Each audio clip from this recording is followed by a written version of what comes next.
സ്ലോൺ 2 രാജാക്കന്മാരുടെ പുസ്തകം 12-ാം അധ്യായം 1 മുതൽ 21 വരെയുള്ള തിരുവചനങ്ങൾ. യേഹൂവിന്റെ 7-ാം ആണ്ടിൽ യഹോവാശ വാഴ്ച തുടങ്ങി.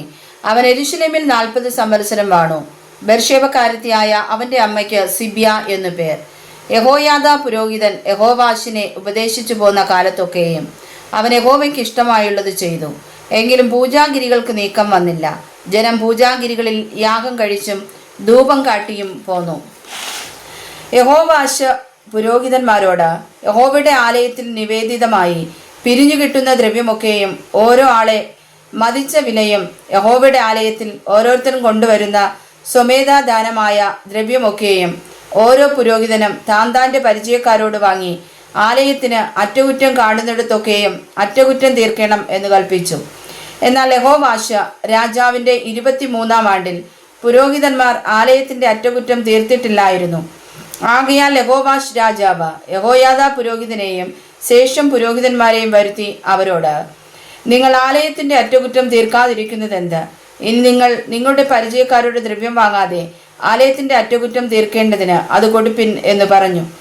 അങ്ങനെ പുരോഹിതന്മാർ തങ്ങൾ മേലാൽ ജനത്തോട് ദ്രവ്യം വാങ്ങാതിരിപ്പാനും ആലയത്തിന്റെ അറ്റകുറ്റം തീർക്കാതിരിപ്പാനും സമ്മതിച്ചു. അപ്പോൾ യഹോയാദാ പുരോഹിതൻ ഒരു പെട്ടകമെടുത്ത് അതിന്റെ മൂടിയിൽ ഒരു ദ്വാരമുണ്ടാക്കി യാഗപീഠത്തിനരികെ യഹോവയുടെ ആലയത്തിലേക്കുള്ള പ്രവേശനത്തിന്റെ വലത്തുഭാഗത്ത് വെച്ചു. വാതിൽ കാക്കുന്ന പുരോഹിതന്മാർ യഹോവയുടെ ആലയത്തിലേക്ക് വരുന്ന ദ്രവ്യമൊക്കെയും അതിലിടും. പെട്ടകത്തിൽ ദ്രവ്യം വളരെയായി എന്ന് കാണുമ്പോൾ രാജാവിന്റെ രായസക്കാരനും മഹാപുരോഹിതനും കൂടെ ചെന്ന് യഹോവയുടെ ആലയത്തിൽ കണ്ട ദ്രവ്യം എണ്ണി സഞ്ചികളിൽ കെട്ടും. അവർ ദ്രവ്യം യഹോവയുടെ ആലയത്തിന്റെ പണി നടത്തുന്ന വിചാരകന്മാരുടെ പക്കൽ തൂക്കിക്കൊടുക്കും. അവർ അത് യഹോവയുടെ ആലയത്തിൽ പണി ചെയ്യുന്ന ആശാരിമാർക്കും ശില്പികൾക്കും കൽപ്പണിക്കാർക്കും കല്ലുവെട്ടുകാർക്കും യഹോവയുടെ ആലയത്തിന്റെ അറ്റകുറ്റം തീർപ്പാൻ വേണ്ടുന്ന മരവും ചെത്തിയ കല്ലും വാങ്ങുന്നതിനും ആലയത്തിന്റെ അറ്റകുറ്റം തീർപ്പാൻ വേണ്ടുന്ന ചെലവൊക്കെയും കഴിക്കുന്നതിനും കൊടുക്കും. യഹോവയുടെ ആലയത്തിൽ പിരിഞ്ഞു കിട്ടിയ ദ്രവ്യം കൊണ്ട് വെള്ളിക്കിണ്ണം, കത്രിക, കലം, കാകളം എന്നിങ്ങനെ പൊന്നും വെള്ളിയും കൊണ്ടുള്ള യാതൊരു ഉപകരണങ്ങളും അവർ യഹോവയുടെ ആലയം വകയ്ക്കുണ്ടാക്കാതെ പണി ചെയ്യുന്നവർക്ക് മാത്രം അത് കൊടുക്കും. അങ്ങനെ യഹോവയുടെ ആലയത്തിന് അറ്റകുറ്റം തീർക്കും. എന്നാൽ പണി ചെയ്യുന്നവർക്ക് കൊടുക്കേണ്ടതിന് ദ്രവ്യം ഏറ്റുവാങ്ങിയവരോട് അവർ കണക്ക് ചോദിച്ചില്ല. വിശ്വാസത്തിന്മേലായിരുന്നു അവർ പ്രവർത്തിച്ചു പോന്നത്.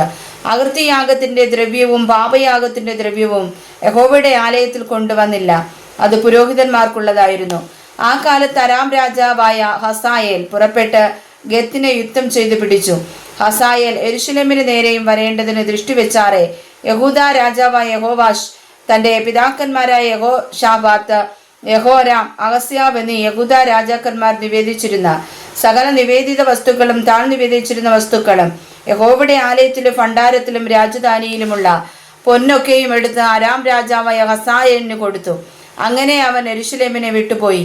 യോവാശിന്റെ മറ്റുള്ള വൃത്താന്തങ്ങളും അവൻ ചെയ്തതൊക്കെയും യഹൂദാ രാജാക്കന്മാരുടെ വൃത്താന്ത പുസ്തകത്തിൽ എഴുതിയിരിക്കുന്നുവല്ലോ. യോവാശിന്റെ ഭൃത്യന്മാർ മത്സരിച്ച് കൂട്ടുകെട്ടുണ്ടാക്കി സില്ലായിലേക്ക് പോകുന്ന വഴിക്കലുള്ള മില്ലോ ഗൃഹത്തിൽ വെച്ച് അവനെ കൊന്നു.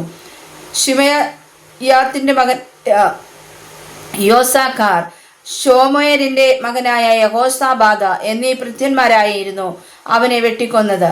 ദാവീദിന്റെ നഗരത്തിൽ അവന്റെ പിതാക്കന്മാരോടുകൂടെ അവനെ അടക്കം ചെയ്തു. അവന്റെ മകനായ അമസ്യാവ് അവന് പകരം രാജാവായി തീർന്നു. വായിച്ചതായ തിരുവചനങ്ങളാൽ കർത്താവായ ദൈവം നമ്മെ സമർത്ഥമായി അനുഗ്രഹിക്കട്ടെ. ആമേൻ.